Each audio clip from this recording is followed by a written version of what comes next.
What's up, my people? What's up, my homies? What's up, my friends? I'm Gnarly Vato, and these are gnarly times.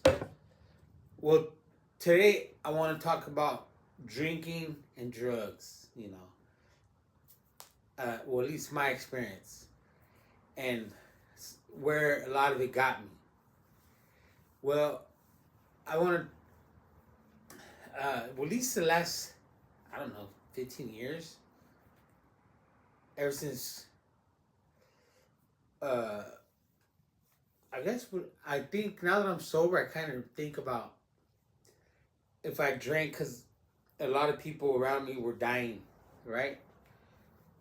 Like, for instance, the first time I got out, right, after getting out of YA, after doing 2 years, 10 months, from 15 and a half to 18 and a half, almost 18 and a half.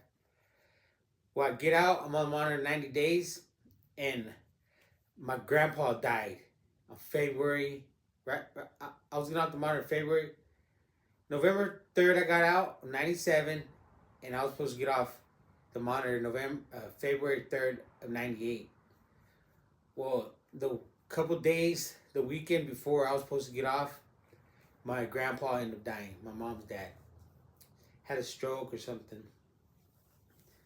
So that kind of, I guess, took a little toll, because we had made plans. I was supposed to help him with his truck, fix a part. So that happened, then that death, right? And even my brother, he was still in YA when my grandpa died.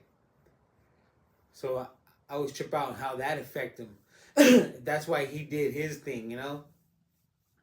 And so that was in 98 in the beginning. And then the end of 98, my grandpa died. My other grandpa from my dad's side, where I get my last name from, in December, like right before Christmas, like December 17th. So that was kind of horrible. And then soon after, probably not soon after, about 2003 or two, I had my wife's grandma, and then an uncle passed away. So then they passed away around that time, 2003, 2004, and in 2006, my grandma passed away, and my homeboy Nathan, and then my wife's uncle right before that. And my wife's uncle passed away from drinking. So then as I moved, that was just in Porterville. So when I moved out, I think 2006, beginning 2007, my mom's boyfriend, who she was with for a little while, he ended up passing away. Got murdered in Bakersfield. And so I always trip out. I think maybe that's why I might have drank a lot, because as I moved from Porterville, I drank, but maybe as I moved to Bakersfield, I started drinking like every day at least. Try to have enough money to go and afford a Natural Ice or Bud Ice or a Budweiser. Not always I try to more buzz for the buck, because sometimes, anyways, but it kind of just escalated over time, just like normalized, because I always drank and bonded with people and family, homeboys, and so I think that's why even a lot of instances I got into was alcohol induced, because you're not always in your right mind. You're easily influenced or easily to trigger, So that's why I go and look back at a lot of uh, incidents that I got into were alcohol related. Like even right here, missing my hair, I was drinking and riding a little motorcycle and hit the front brake and went over the handlebars and had a whole scab right here from my nose all the way to my forehead. my head. You know, and I was lucky that was the only thing that happened to me. Right? Then even like, DUI, I was in a car wreck, an accident with four other guys between Terabella and Ducor, and we rolled the car and hit the trees, and you always hear about people dying, getting thrown out the car. I actually knew somebody who died hitting a walnut tree, flew out. They're drinking and driving, and he went out a window. I seen him and I was probably like 6 years old. My dad's friend. So a lot of people died drinking, and even or caused that. Look at all the people that went to jail. Like even when I went to jail for the 49er game, it was a Monday before Thanksgiving. Oh, it'd be like tomorrow would be the anniversary. Monday Night Football, the Eagles versus the Niners, a candlestick right there. And I was already on a binge from Friday, Saturday, Sunday, and then my brother and sister and their spouses were gonna go to a Niner game. And this Friday, I had just got into my wife, and so I ended up going. I was a fifth wheel. Made my way, next I'm in a paddy wagon. Drinking 4 days straight. Till I wake up sober in the Frisco County Jail. But the crazy part about it is when I woke up that morning, I was going to go to jail. I took a shower before everybody in the hotel room. And I put on these boxers, and they were ripped all the way down. I grabbed the wrong boxers, right? And I said, I hope I don't go to jail today. And continue getting dressed, and next I end up in jail. And then the crazy part about it, not only that, the guy I got into with, he had the first and middle name I have. We only had the different last name, which was the craziest thing, right? So, even, anyway, so that was one incident, and let's see, there's been multiple fights, just from drinking. I had to think a little longer, but anyways, when I left Porterville, I started drinking a little more, tattooing, then I started doing more steel buildings, ironwork. So when you think you work hard, you're like, oh, I'm an iron worker, I'm tough, because I've been the trades for a while. So I used to frame houses, and the wood framers think they're tough, but then I went and started doing steel buildings. So they think they're the toughest trade because they do mess with steel. So everybody like, I'm tough.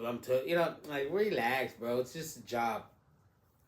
But anyways, I started working hard, and I felt, oh, I deserve a beer. I deserve a drink. I worked hard in the sun, which I did, but I didn't deserve to drink. My kids deserve a sober father, And that's how I see it now. I wish I would have done it sooner, but it just escalated more. Then I moved out where I'm at now, and I still was doing the same thing, metal roofs, and you're up in over 100 degree weather sometimes, and I already had beers ready, my lunch. People prepare lunches, I'd prepare my day to drink, and try to work around schedule of drinking. I'd leave early. If I drink, sometimes I'd be ready for. Anyways, I'd be trying to get off earlier so I could go get some cold beer. I wasted just a lot of time. Even I got a public intox at a few spots. Well, actually in front of my house, because the cops were called, and I was lured out by the cops. Like, hey, come over here, talk to my sergeant by the road. And I go, I go out, and they say, no, turn around, you're under arrest. So I'm up in the other county jail. So I think about all because I wanted to drink. I felt, oh, I worked hard in my life, and so I think about that, like how crazy I went to drink the limb. And then I think about my uncle. I had an uncle who passed away when I was a sophomore, and he died of cirrhosis of the liver. And you see him start turning swollen, start turning different colors. His eyes were yellow, and you see him start deteriorating. And like, damn, man, that's sad. And then my other uncle, I had another uncle that was married to my aunt. He kind of died too, deteriorating. And my wife's dad, with the liver and kidney, which was cold-blooded too. Like he had his drinking problems that affected his life and affected my wife's life to where she was neglected a lot, and it was just that's why my wife actually hates alcohol, because it was just a big part of her childhood, and that's why you see even a lot of homeless. They just I run into homeless like, hey, fool, why you keep drinking? How long you been drinking?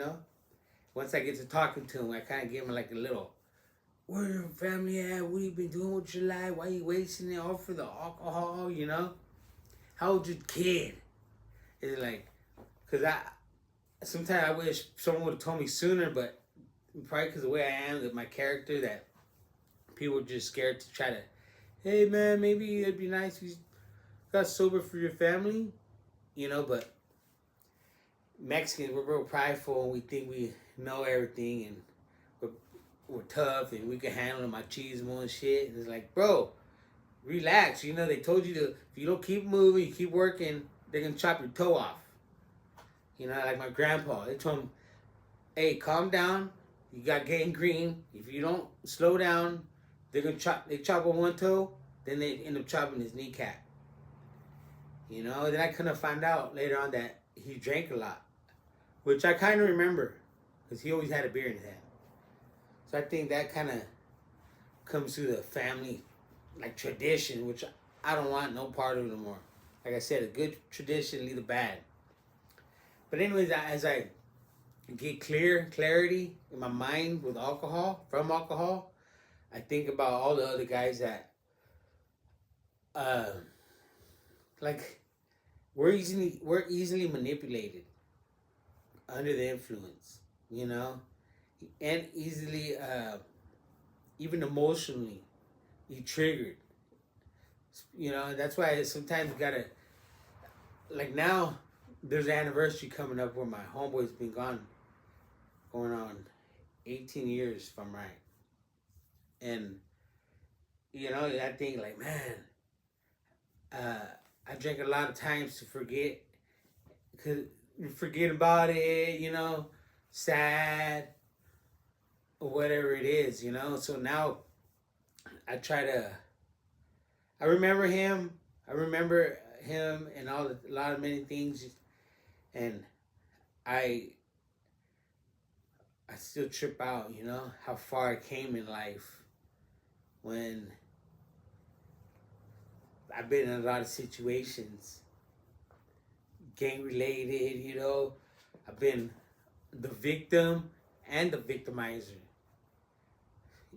so it's like, and a lot of times it might have been alcohol, and then alcohol will help when you have an anger problem, because a lot of times too, I would get into my wife at the time, in my early 20s, and like 2004, 2005, and I would go and on a rampage sometimes say on a Friday, just go out to the town, rolling around and seeing who could bump into, and there's a problem, just boop, boop, boop, or come back. Well, like, what the hell happened to you? Where's your shoe? I don't know, but, but anyways, what I'm saying, it's hard to think about our emotions and the problems we're dealt sober, and that's why we drank and used a lot of drugs. So, like, first I went to AA one time, and the broad said, every time I drink, I put a needle in my arm. And I'm like, everybody looked at it like, what the heck? You know, and you sit and think about it like, yeah, because you're not in the right state of mind. And look at all the people that got taken advantage of drunk. So as you get clarity in your mind, you start seeing your potential in life and all the. Then you start thinking of it. You want to start cultivating the talents you have, you know. And like me, I'm an artist and I do a bunch of other stuff, and I try to maybe leave a part of me behind, good messages, and because you know, like you see people that done things, they want to make amends. That's how I feel. You know, I hold no grudges to people who beat me up or hurt me. You know, but I still got scars. But I hope they don't hold no grudge against me too for doing what I did to them, because you know, it's a lot of times it's part of the game, like they say. But you know, I ain't here to talk down on anybody. But in the end, all we got is our family, and we should be there for them and be there sober. You know, get more involved. You know, I ain't the best dad, but I still try to be a good dad and do the best I can. You know, and leave something behind for them. But anyways, I'm Gnarly Vato, and I'm out.